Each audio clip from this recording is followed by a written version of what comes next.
Salam sejahtera Ustaz. Kami berkumpulan iaitu berempat. Saya iaitu Elvin Akau dan ahli kedua iaitu Freddy Lambert dan ahli ketiga Shane Benedict. Lalu ahli terakhir iaitu Oliveira. Pada hari ini kami membentangkan tentang ekonomi dan pasaran masyarakat di Malaysia. Saya ingin membentangkan tentang kajian objektif, iaitu yang pertama, menilai kesihatan ekonomi negara dengan melihat pertumbuhan KDNK, kadar inflasi dan imbangan dagangan. Bagi poin yang kedua pula, ia juga menilai taraf hidup melalui pendapatan per kapita, ketasmaan pendapatan dan kadar kemiskinan. Bagi poin yang ketiga pula, ia juga menganalisis pasaran buruh dengan mengkaji tren pekerjaan, kadar pengangguran dan mobiliti pekerja antara sektor. Seterusnya, poin yang keempat, ia juga memahami dinamik pasaran dan industri termasuk pertumbuhan sektor utama, perkembangan perusahaan kecil dan sederhana (PKS) dan tahap inovasi serta penggunaan teknologi. Bagi poin yang kelima pula, ia juga menilai dasar ekonomi dan kesan sosioekonominya seperti kesan dasar fizikal dan monetary, program subsidi dan usaha untuk kestabilan ekonomi.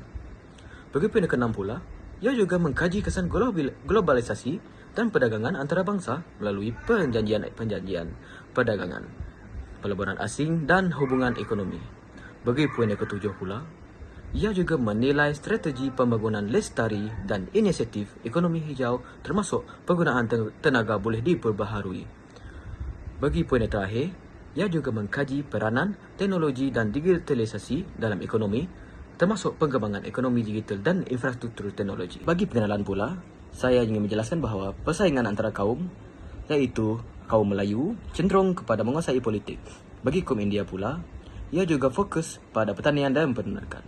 Bagi kaum Cina, kaum ini juga dominan dalam perdagangan. Bagi poin kedua pula, usaha kerajaan telah banyak dilakukan termasuklah mewujudkan ekonomi dan pasaran yang adil tanpa mengira etnik. Bukan itu sahaja, ia juga menyatukan perpaduan antara pelbagai kaum selepas kemerdekaan.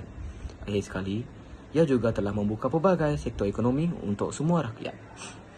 Bagi perkembangan ekonomi pula, peningkatan penyertaan masyarakat dalam sektor ekonomi sejak tahun 2000 lalu. Bukan itu sahaja, prestasi ekonomi yang baik untuk kemajuan negara pula terjamin oleh perkembangan ekonomi tersebut.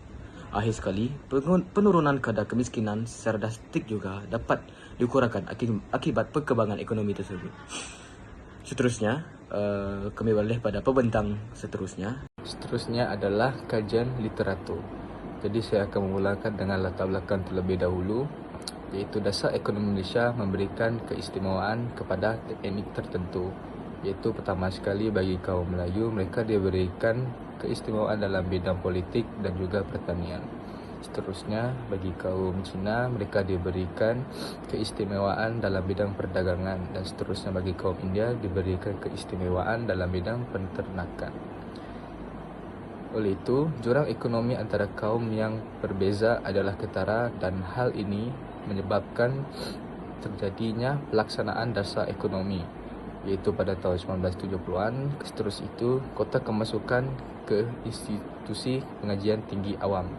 Dan akhir sekali, turut mengubah Akta Koordinasi Industri 1975. Terusnya, perubahan dasar, liberalisasi dasar ekonomi sejak 1980-an dan selepas krisis kewangan pada tahun 2008. Hal ini menyebabkan pelonggaran keperluan pelaburan Bumiputra dan juga penghapusan keperluan ekuiti Bumiputra dalam beberapa sektor perkhidmatan. Dan yang ketiga, dasar tadi adalah dasar ini menyebabkan pengasingan fungsi antara etnik.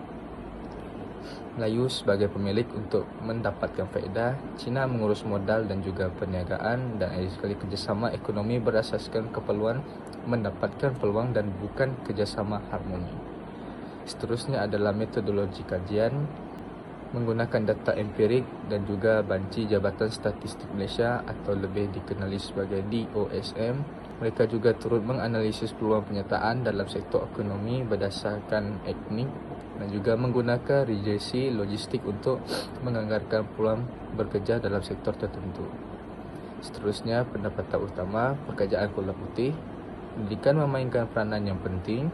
Seterusnya itu etnik Cina atau kaum Cina mempunyai peluang lebih besar berbanding Melayu, iaitu sebanyak 1,2 kali ganda, dan juga pendidikan tertiari meningkatkan peluang sebanyak 24 kali ganda. Seterusnya sektor perkilangan dan perniagaan. Bangsa Cina dan bangsa India lebih berpeluang berbanding bangsa Melayu, iaitu mempunyai peluang sebanyak 1,2 kali ganda. Seterusnya dalam sektor perkilangan juga, struktur pasaran buruh memberi kelebihan kepada penduduk bandar. Dalam sektor perniagaan, bangsa Cina mempunyai peluang sebanyak lebih 2 kali ganda berbanding bangsa Melayu, dan hal ini menyebabkan pengembangan industri setempat mempengaruhi peluang. Dan akhir sekali, penemuan dan juga aplikasi. Peluang ekonomi berbeza antara kumpulan etnik masih wujud sehingga kini. Oleh itu, pendidikan dan struktur pasaran buruh adalah penting dalam menentukan peluang ekonomi. Kajian juga menunjukkan persaingan yang tinggi dalam penyertaan sektor perniagaan. Dan isu yang terakhir, faktor bandar luar bandar tidak lagi menjadi penentu utama seperti pada tahun 1970-an. Analisa perbincangan. Bagi pekerjaan kolar putih, untuk pendidikan ianya sangat penting untuk semua etnik. Bagi kaum Melayu, ianya 34 kali ganda peluang. Untuk kaum Cina, ianya 15 kali ganda peluang. Dan untuk kaum India, 18 kali ganda peluang. Hal ini berlaku hanya kepada orang yang tinggal di bandar. Bagi kaum Melayu dan India, peluang meningkat ia sangat tinggi.